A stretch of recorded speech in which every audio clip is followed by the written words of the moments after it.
Update. Am I the a-hole for kicking out my mom's boyfriend? Original post.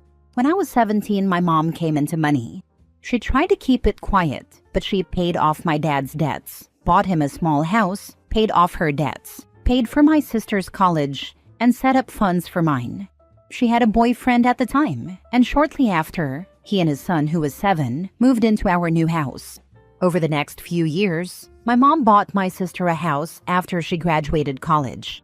Her boyfriend lived with us and didn't pay anything, but he did work. When I was 21, my mom was diagnosed with cancer. It wasn't good. She sat me and my sister down and went over exactly how much money there was. She intended to give her current house to me, and both my sister and I were left with a large sum at the end of it. She asked if I would allow her boyfriend to stay in the house with his son until he got his own place. I agreed. Before she died, she told her boyfriend he would need to look for his own place, but had time to save more for that journey. For the last 4 years, he has continued to reside in the house with his son. I haven't minded because we get along okay. I pay all the bills, but he does buy food for himself and his kid. He has dated off and on, and mostly kept the women out of this house, which I respected him for, until his current partner. She's been in my house 3 times, and at first, besides feeling a little uncomfortable, I was okay with her. The last time, this past weekend, was the point where I lost my cool. I was making myself some lunch when she came walking downstairs. She grabbed a plate and went to grab food out of my pan. I asked her what she thought she was doing. She started telling me how I should look for somewhere else to live, and that leeching off my dead mom's past relationship as an adult was pathetic. I hollered for my mom's old boyfriend. He came down and I told him I didn't know what his current thing thought, but I wasn't going to be disrespected in my house. He wouldn't even look me in the eyes as he mumbled something about my mom promising him the house and that he was just being kind by letting me stay. First, that isn't remotely true. Mom pulled him and me together after she asked if he could stay to set expectations. My mom met him shortly before she won the money and told him and us girls that she had no intention of leaving him money. She did set aside a fund for his son for college when he gets there, but he cannot touch it. Only his son can. He has lived in this house for almost 8 years without paying a dime. He should have plenty of money, and if he doesn't, that's on him. I told him he had 30 days to leave. I wasn't going to house someone who would lie and disrespect me in my house. He left that night with his son, but his ex-wife called to tell me I am cruel and an a-hole for her son losing his house. He is here every other week. I really feel like my mom didn't expect him to still be here, but my sister said she feels like I am breaking my promise to my mom, and that made me feel like maybe I am the a-hole. Now for the top comments before reading the updates. Not the a-hole. The critical part here is that your mom asked you to let him stay until he got his own place and to give him time to find one. In that time, instead of looking to move somewhere else, he continued to settle into life in the house, to the point where he even started bringing a new girlfriend along. He moved on, but didn't move out. Him lying to her and telling her this was his house tells you everything you need to know about his actual intentions to leave. You kicking him out wasn't abrupt. The clock had run out on your mother's kindness, and your obligation to her ended a long time ago. He was living there on generously borrowed time. OP's mom probably expected it to be a month or 2, since he's working but has no living expenses, and didn't during their relationship. Not 4 years. Where the heck is his money going if he can't get his own place? He had at least 4 years to save before OP's mother passed away, plus the 4 years since then. He has only been paying for food and presumably his phone, car insurance, fuel, etc. in that time. He should have incredibly healthy savings, especially since he was living with his sister to save up before that. The mother probably thought that he'd take a month or 2 to grieve, spend a month or 4 looking in earnest, and be out of OP's hair within the year. If he was saving, say, $1,500 a month while the mother was alive, rent plus utilities and council tax / local equivalent on a 2-bedroom house / flat has to be at least that pretty much everywhere in what sounds like the US. That would be 1,500 times 12 times 4 equals $72,000 before she passed. The same again since then, and whatever he had beforehand. Of course, he could afford to move out straight away. Dude should have a good $150,000 minimum sitting in his bank account. That's most definitely, screw this. I'm off to a hotel to complain to people who I can tell a very slanted version of the story to. Money.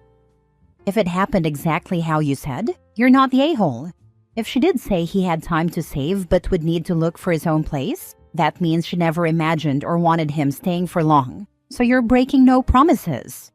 Did she leave him any money or assets? It's totally possible that your mother would be livid if she knew her boyfriend was still living with her son after 4 years. No, she created a fund for his son for his college, but that was the only money set aside for him or his son.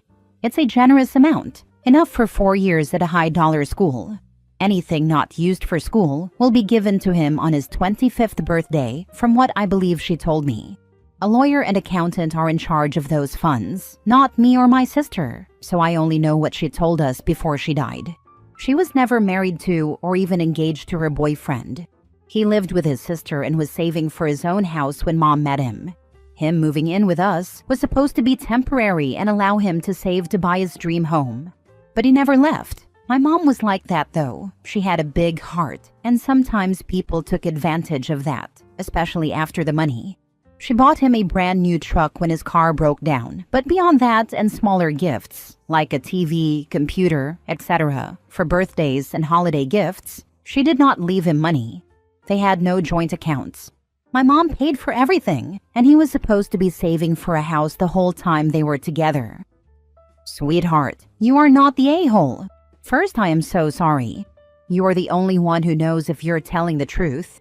It seems very plausible to me, but if he was already saving money for a house when he met your mom, then lived 4 years with her and another 4 years with you, that man is just a loser.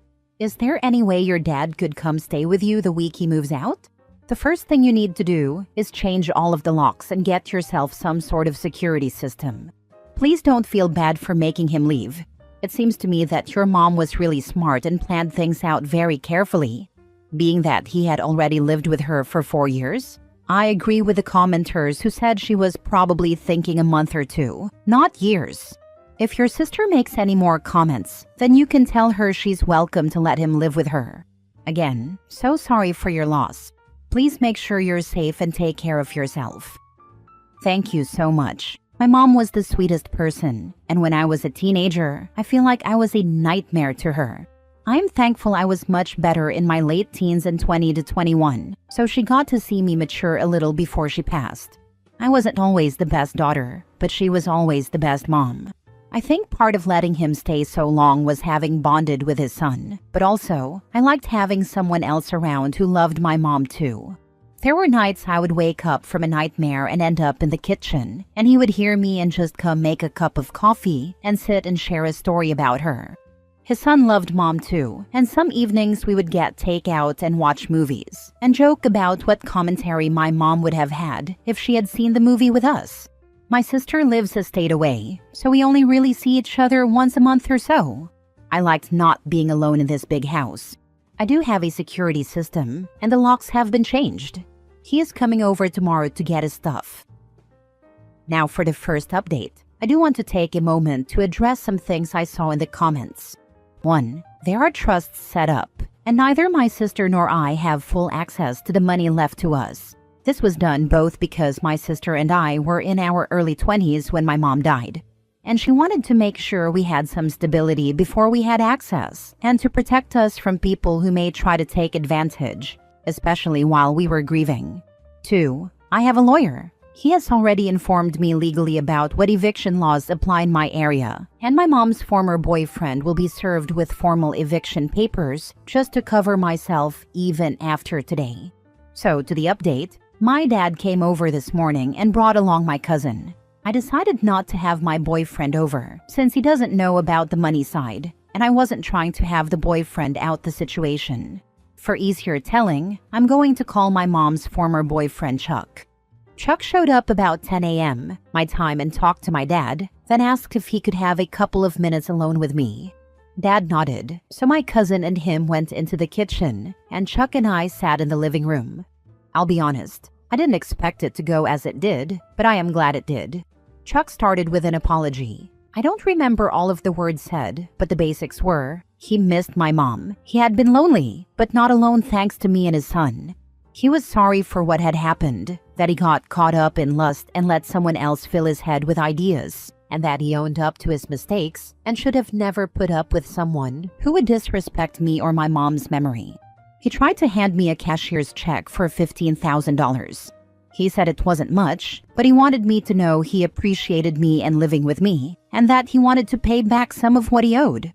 I refused the check, both in part because I never wanted his money, but also because I didn't want to give any possible legal leg for him to stand on if this was somehow him trying to stay. I told him the first part and told him to put it toward a house. He told me he is living with his sister, but is going to look at houses with a realtor next week. He did say his son is asking about our next hangout date and said both my sister and I are welcome to arrange time with him. After all of that, my dad and cousin helped him get all the stuff out of the house that he owned. He had brought a U-Haul, and he gave me back my house keys. He apologized again and left. Not what I expected, but it went really well, and I feel a lot less like I let my mom down. I'm just being nosy, sure, but how did the woman who thought she's getting you kicked out of your house respond to it all? No clue. At my house, she just seemed smug and bitchy. I didn't ask Chuck about her and honestly don't care. My house is nice, but it's not like it's multi-million dollars or anything. Had you said all that stuff in the previous post to him away from his girlfriend? Were you not there when he grabbed her to leave? Just wondering, because I assumed it was said in front of her, and that's why she left so easily instead of trying to fight to make you leave. All that got said in front of her was that I wasn't going to be disrespected in my house, and he could have 30 days to find new housing and she was not welcome back. That was all I said in front of her, and she kept a pissy face on, but didn't say anything to me and walked out with him. Change all the locks regardless and get cameras. Better safe than sorry. Honestly, I worry about retaliation from the girlfriend more than Chuck, but still a reason to change the locks. With some home warranties, changing the locks is included. Second and last update. This is probably going to be my last update unless something unexpected happens, but I thought I would just give a quick update on Chuck. So, Chuck called me last week and again yesterday. He put an offer on a house, and yesterday it got accepted. The expected close date is early next month, but I am very proud of him. I know everyone expected more drama, and honestly, some of the comments had me worried, but it's been really good. He thanked me a lot for letting him have so much time here, offered me some money one more time for his time here, which I again declined, but I did offer to help him move in when the time comes. Moving sucks. He put down almost half for a down payment, so he definitely was saving money during his time here, and I'm glad everything that happened was an encouragement for him to get into a home of his own. I talked to his son yesterday after he got out of school. We are going to play laser tag this weekend with my sister, and he is excited for the new house too. If Chuck has $15,000 to hand out, I'm guessing he's not exactly skint. Looks like he's landing on his feet, and kiddo should be mostly okay until he's ready to go to college. Chuck's an ass, but he's out of OP's life. She can move on from it. Probably the only real loser in all of this will be the daft girlfriend/ex who forced the confrontation. That's because Chuck and his ex-wife don't have to foot a massive college bill, so both can save a bundle. Now that Chuck has to buy his own place, I bet there are going to be changes to the ex-wife's situation too. Sometimes, offering to fund a child's college education may seem great, but with a dad like Chuck? I was smart in setting up my nibblings' further education funds. They were to either get a decent university course, and anything left over is given to help start up after graduation. If they don't do further education, the amount is given in sections, enough to help out if they need some extra cash, but nothing to subsidize an income. Honestly, I'm glad that this post didn't go the way it usually does with stuff like this. Estrangements, cutting off people, etc. I'm happy for OP and his sister, that Chuck was stupid but not bad, and that their relationship with Chuck's son can continue. Last story. Am I the a-hole for finally telling my brother-in-law to leave after he's been mooching off us for a year? He moved in saying he just needed a few months until he was able to save enough money to rent his own place. It's been a year, but he's never once paid for bills, groceries, nothing. He doesn't even do basic chores, but my wife, she's his brother, always tries to cover for him and does his chores for him instead. He leaves dishes in the sink, doesn't take out the trash, just sits around on his phone when he's at home playing mobile games, or goes out on his motorcycle for long rides with his buddies. We've been biting our tongues because he's family, but last week was the last straw. He came home late, parked his bike, and didn't lock the gate. As a result of his neglect, our dog of 12 years got out. We searched everywhere and even made Facebook posts, only to find out a few hours later that he got hit by a car just outside our subdivision. We were devastated, and I was furious. But guess who was the one acting pissed off? My brother-in-law, saying it wasn't his fault, and that happens, and that he'd just buy us a new dog. What? He hasn't even contributed a single cent to our monthly electric or internet bills. I lost it, told him to pack his stuff and get out. My wife thinks I was too harsh, but I honestly don't care anymore. He doesn't respect our home, our rules, or our damn dog. Am I the a-hole for not considering my wife's feelings first? A part of me feels that we should have talked about it first, but then I acted on my own out of anger. Am I the a-hole? Am I the a-hole for not considering my wife's feelings first? Why isn't she considering your feelings? Why does her brother seem to have priority in your home? That's not okay. Not the a-hole. He didn't get his act together within 3 months. It's my guess he never planned to until he was forced to. The whole not contributing anything to your household is just such gross, entitled behavior. Good on you for finally taking care of business. I'm so sorry about your dog. Agreed. OP has been considerate towards his wife's feelings for at least a year, hence letting the brother-in-law live rent-free. Honestly, she doesn't have any grounds to be hurt or say anything to OP as her brother overstayed his welcome in the first place. This, all of it right here. A few months usually winds up being a few years. A few years of doing absolutely nothing, wasting money on drugs, alcohol, or junk they don't need from Walmart. She will likely, unfortunately, resent you. So offer to go to couples therapy to do some damage control, even though she clearly didn't care about your or the dog's wants and needs, which includes physical safety for the dog and psychological safety for you. Yes, husbands need psychological safety too. Not the a-hole. Why is your wife not more upset about the dog? Or his attitude about letting the dog out? You can't just replace a family member like it was nothing. He needed to go before, but there's no coming back from the dog thing now. He could have been contrite and apologetic, but he couldn't even do that. On top of not paying any bills or doing any chores, he can't apologize for inadvertently hurting your dog? Dude has to go. Seriously, a family member that caused a situation like this would be dead to me.